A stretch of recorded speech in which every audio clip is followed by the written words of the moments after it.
Hey there, family. Welcome back to the canopy.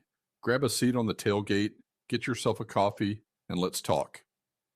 If you're listening to this, you're either staring at a weather radar watching a tropical depression turn into a Category 3 monster spinning out in the Gulf or the Atlantic, or you're smart enough to want to be ready before that tracking cone ever points your way. Now look, if you've never done storm work before, let me break it down for you straight. This isn't a standard Monday morning residential removal. You aren't rocking up to a nice, neat property, setting up your cones, and dropping a couple of dead limbs while the homeowner watches from the kitchen window.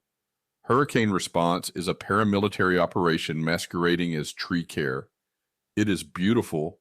It is incredibly rewarding, but if you don't respect it, it will absolutely break you. Back in 2004, Central Florida got hit by 3 hurricanes back to back. Charlie, Francis, Jean, bam, bam, bam. Within 6 weeks, by the time Jean rolled through, we didn't even know what day of the week it was. We were running on adrenaline, stale gas, and cold visual checks. And the guys who didn't prepare before the first drop of rain hit Charlie, they were out of the game before Francis even spun up. So today we are talking about the calm before the storm. The next 48 to 72 hours, that weird, heavy, humid air where the birds stop singing and the sky turns that strange tint of green. This is where you win or lose the storm. Let's talk about how we stage, how we prep, and how we protect our minds and our crews before the chaos hits. Let's dive into the iron and the oil first. Your gear. Right now, your shop looks normal. In 48 hours, it might be underwater, or it might have a 60-inch live oak sitting right through the roof of the bay. First rule of staging: you do not leave your trucks in the yard or near trees. I don't care if it's a clear open lot. If there's a pine tree within 100 feet, park somewhere else. We find a wide open commercial parking lot, a high school football field, or high ground away from any structures or canopies.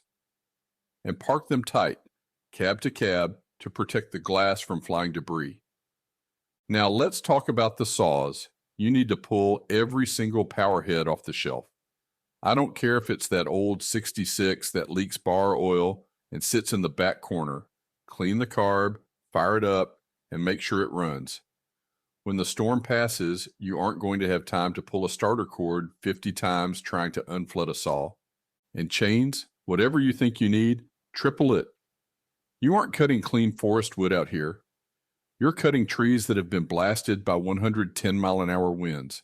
They are loaded with road grit, roof shingles, aluminum fascia, and chain link fence. You'll dull a chain in 3 cuts on a storm-blasted trunk. Get your grinding wheels out right now. Sharp chains don't just cut faster. They keep your ground crew from blowing out their backs and shoulders on day 2. Here's a technical detail a lot of senior guys forget because we get spoiled by modern logistics: fuel and oil. When the grid goes down, the fuel pumps stop. No electricity means no gas. You need to secure 55-gallon drums or a fleet of heavy-duty cans right now. And don't just buy regular gas. Get ethanol-free if you can find it, because those saws are going to run hot and hard for 14 hours a day in 95-degree humidity.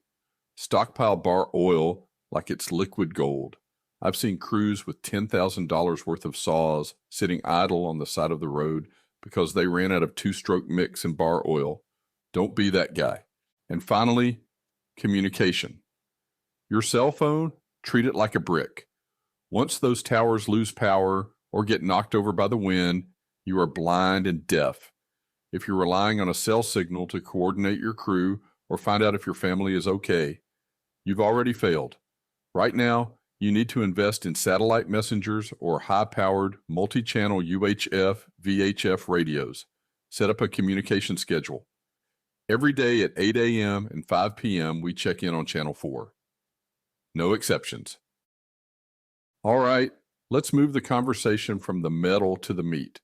The crew, the human beings holding the handles. Listen to me closely, especially you senior climbers and company owners. Your crew's anxiety right now is spiking, even if they're acting tough and laughing it off over a pack of cigarettes. They're looking at the news, They're seeing the category warnings, and they're thinking about their roofs, their wives, their kids, and their elderly parents. If a guy is worried about his own house flooding or his family being trapped without food, he is a walking liability on a job site. His mind is going to wander, he's going to miss a signal, he's going to step under a hung-up limb, and he's going to get hurt. So before we talk about company logistics, we do a family check. As the leader, you sit down with your team and you ask, what does your house need right now? Do they need plywood? Do they need sandbags? Go take care of your crew's homes first. Use the company trucks. Go clear the hazardous overhanging limbs away from your groundman's roof before the storm hits. Help them board up. When a man knows his castle is secure and his family is safe on high ground with fresh water and a generator, he can focus 100% on the mission when he's out on the road with you. And speaking of provisions, you need to stockpile crew rations right now. Do not rely on local grocery stores or fast food. They won't exist for weeks.